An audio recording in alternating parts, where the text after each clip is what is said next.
দূরের কোনো দেশে যুদ্ধের দামামা বাজলে অনেকেই ভাবে এতে তাদের কি যায় আসে, কিন্তু বর্তমান দুনিয়ায় সব দেশ একে অপরের সাথে এমনভাবে জড়িয়ে রয়েছে, এক জায়গায় অশান্তি শুরু হলে তার আঁচ এসে লাগে সবার ঘরে। বিশেষ করে মধ্যপ্রাচ্যের দেশগুলোর মধ্যে যখন লড়াই বাঁধে, তখন সবার আগে টান পড়ে দেশের জ্বালানি তেলের ভাণ্ডারে।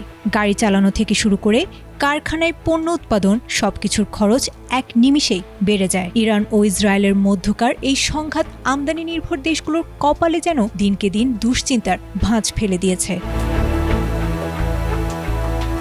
মধ্যপ্রাচ্যের রণক্ষেত্র থেকে ছড়ানো আগুনের উত্তাপ বর্তমানে বিশ্ব অর্থনীতির প্রতিটি কোণায়। যুদ্ধের প্রভাবে বিশ্ববাজারে জ্বালানি তেলের দাম আকাশচুম্বী হওয়ার আশঙ্কায় কাঁপছে এশিয়া ও আফ্রিকার উন্নয়নশীল দেশগুলো। বিশেষ করে হরমুজ প্রণালী বন্ধ হওয়ার উপক্রম হওয়ায় পাকিস্তান, শ্রীলঙ্কা ও মিশরের মতো দেশগুলো ইতোমধ্যে পড়েছে চরম বিপাকে। এদিকে পাকিস্তানের অবস্থা এতটাই বেগতিক যে জ্বালানি বাঁচাতে সেখানে সরকারি অফিস ও স্কুল বন্ধ রাখার মতো কঠোর সিদ্ধান্ত নিতে হয়েছে। অন্যদিকে দেউলিয়া হওয়ার মুখ থেকে ফিরে আসা শ্রীলঙ্কা আবার সেই পুরনো সংকটে পড়েছে, যার কারণে দেশটিতে চালু হয়েছে বাধ্যতামূলক ফিউল পাস। এমনকি মিশরের মতো দেশেও রাতারাতি দোকানের ঝাঁপ বন্ধ করার নির্দেশ দিয়েছে সরকার। বাদ যায়নি উন্নত দেশগুলো, জার্মানির মতো শিল্প সমৃদ্ধ দেশ কিংবা জাপান। সবাই এখন নিজেদের হিসেব মেলাতে ব্যস্ত।